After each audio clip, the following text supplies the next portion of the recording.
Single file line. If you are traveling with a stroller, please have children and valuables unloaded before you reach our stroller parking area. If you are traveling...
And welcome to Kilimanjaro Safari. Alright, driver doors are closed, you're all clear. Alrighty,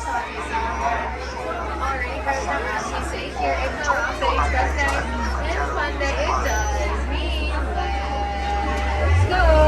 Now, just so everyone, my name is Taylor, and I'm going to do, my friends,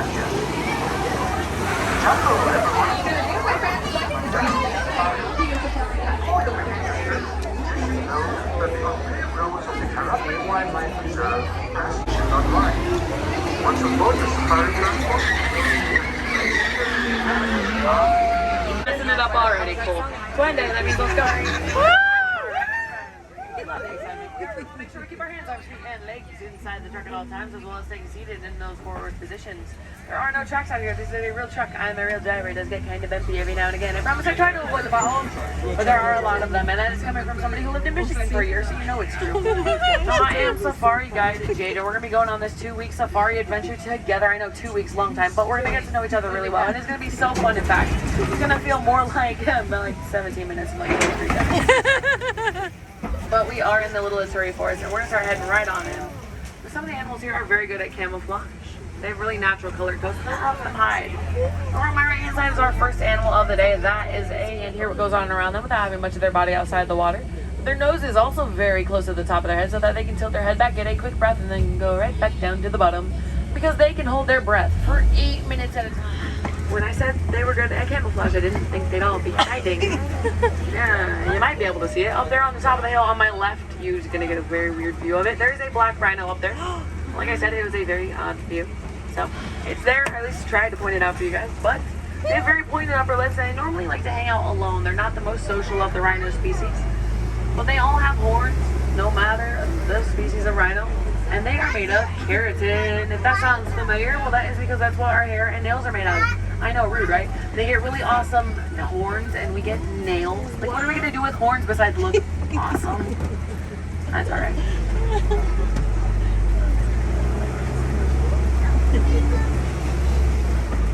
Oh, finally, another animal. Up on our left-hand side, on the very top of the hill, that is a bongo. When they're in a group, they're called bongos, and yes, that is very fun to say. I would not blame you if you tried it. See, I can get this. They have curved back and tilted horns that allow them to run through the underbrush without getting tangled or caught in it, because they are pretty shy. They like to run away from other bongos, animals, social situations, humans, same. But we are leaving the Missouri Forest right about here. We're going to head down towards the Safi River. The cool thing about the Safi River is that the animals there are aquatic in some way, which is awesome. They can't make them as harder to find, though, as some of them like to spend their time under the water. Sorry, I had to work really hard not to say under the sea. That's okay. Well, I was going to tell you about the birds, but I was very quickly about to lose your attention to those hippos, which is fair. So, hippos. Yeah. Now, these are Nile hippos. They do far prefer walking or running under the water more than anything. It is just a little bit easier for them. They can swim, they just don't want to.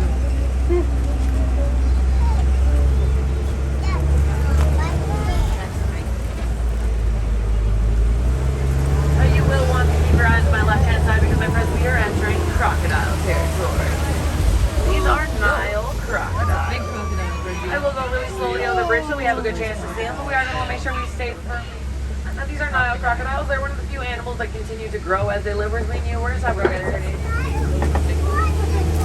There's actually only 2 places in the world where you cannot naturally find some form of crocodilian. And the first one is going to be Europe. If you're waiting for more information about that, me too. Where I was learning, it just said no. Oh, okay. The other one I was actually able to guess why on my own. Trust me, it's not actually that impressive. You're gonna know why as soon as they say it's Antarctica. It's too cold, dude. They don't do not impressive. But that's alright. I understand it on a personal level. I come from this very far off and distant land of Florida. We don't do cold there either, so I understand. I promise you guys though, I am pretty sure I'm not a crocodile. Only pretty sure. But we are right about here, heading out towards the savannah with a chance to see some of those more famous animals like the ones from the Lion King. As we get a little bit closer to some of the animals out here, I'll point them out to the very best of my ability and tell you a little something about each and every one of them. I do see some animals kind of hanging out on that far right-hand side of the savannah. And there's even some up here in front of us. So the ones we're going to start with are going to be the ones that are closest to us.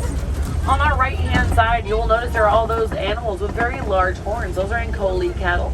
They are one of 2 domesticated species that we have in our reserve. They're in the bovine family with buffalo and bison. Now those horns from point to point can be anywhere between 3 to 6 feet, and because of how big they are, a lot of people think they're quite heavy, but they're actually not all that heavy. And that does help a lot with blood circulation, blood flow, keeping them cool on really warm days. That shiny green thing, that's a wild chevy. It's actually one of our animal keepers. They make all this stuff possible, so I like to give them my silly little shout out when I see them. Very close to us is a Hartman's mountain zebra. You can tell it's Hartman's because of the thick grayish animals. Those are wildebeest. Out in the wild, they travel in herds of anywhere up to 1 million. I know that's a lot, right? They can even kick up a dust storm when they run in groups that big that can be seen all the way from space. And a group of them is called a confusion. Animals use them like scratching posts, and I think that's cute. Now that we are up here on the right hand side, we're going to get a really nice view of some more of those Ankole cattle. And that's zebra, yes.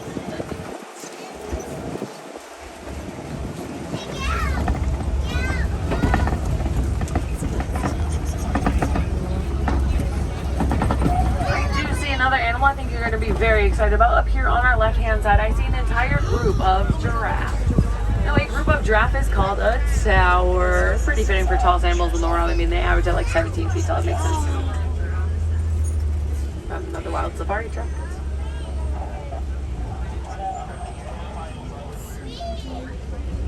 What you will notice is that a lot of the giraffe are eating, and that is honestly really normal for them. They actually spend most of their days eating. It's like broken up into 1 or 2 minute naps in between snacks.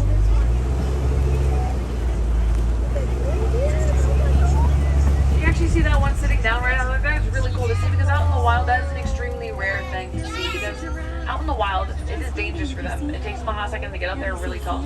But out here on the reserve, they are safe, they are happy, and I always love to point it out if I see it. Eating in the trees. Also over here on our left, you'll see some larger antelope over here. They're a light tan color. Those are elands. Now they do something really cute during mating season. Males actually make themselves a flower crown. But wait, it gets better, right? Once they have a flower crown, they're gonna go to their girl. They're like, hey, I made a flower crown. Do you like it? Is it pretty? Please say me. And I think that's cute. Also, one of ours had a potted plant on his head once, and that was just great. That was the best thing. He wins every time. If you look out to your right, you'll see a really nice, pretty view of the savannah. As we start to head over this hill, now when we get to the other side of it, we will be on the very edge of elephant country. Now, elephant country is a really large place, so it might be a little bit hard to find one because they migrate a lot. They travel over very large distances. So if we don't get to see any, don't be too worried. There's still lots of other really cool animals out here. And I'm super excited to show them to you.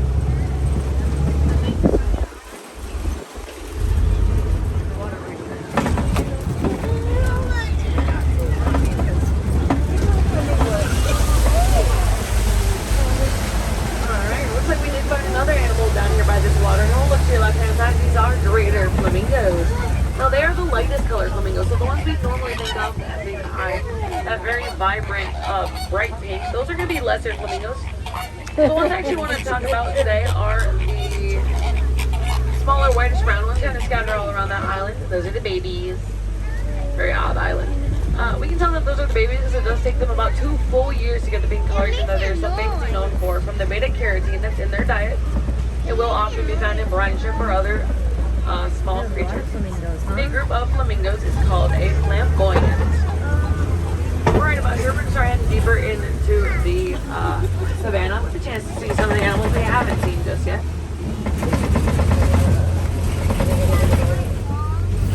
I see one now. Actually, I think you guys are gonna be pretty excited. I see 2 white rhinos, but one of them is a baby. White rhinos get thin upper lips. They like to hang out alone.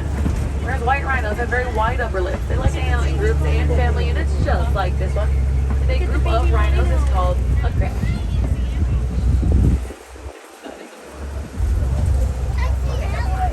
Be on the lookout for cheetahs, and I actually think I see 2 of them now. If you look towards that fallen log enough, just a little bit, you should see some cheetahs. So they are the fastest animal. They can run from 0 to 60 in about 3 seconds flat. But their top speed is actually be way closer to 70 miles an hour. However, they can't run for very far or for very long because while they have the strength and power to get up to 70 miles an hour, they do not have the stamina to maintain that. So instead, they run in very quick and short bursts. Just in front of us, a rock formation called a copie. Lots of animals like to live in, around, or near copies. So let's see what we can find. Oh my gosh, oh gosh, there it is.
Is that they run at 35 miles an hour. Now, this is cool for 2 reasons. The first one being that's about how fast giraffe can run, and I just think that's funny. The second one being that's about 10 miles slower than ostriches. I think it's very impressive. Let me get another view of some more white rhinos. Incredibly strong though. A full-grown adult human can stand on one of those without it breaking. We're not trying to be mean in any way, shape, or form. They're really amazing animals. The thing is, they're very tall, like 6'4", 6'5". On average, they're about 6'2", which your guys' arm rests are about 6 feet off the ground. So most birds like to look at shiny reflective things, right? We have these really big shiny reflective mirrors. They like being close because they like looking at them. The thing is, we don't have windows. Like, all right, well, cool.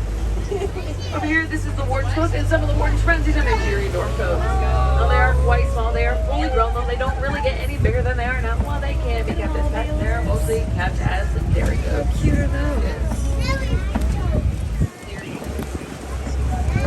So, unfortunately, my friends, this is starting to mark the end of our journey together on the reserve. If you want to help us out with some conservation efforts, I say one of the easiest things you can do is just talk about some of these animals. Tell your friends about them, share a cool photo, fun fact, anything like that, really. You'd be surprised just how much that can actually make all the difference in the long run for some of them. Now, if you want to see some more animals today, I have 3 recommendations for you. The first one is going to be Rikiki's Planet Watch, but it does close at 4:30. Just keep that in mind. Last train out there is at 4:30. They will obviously give you a train right back.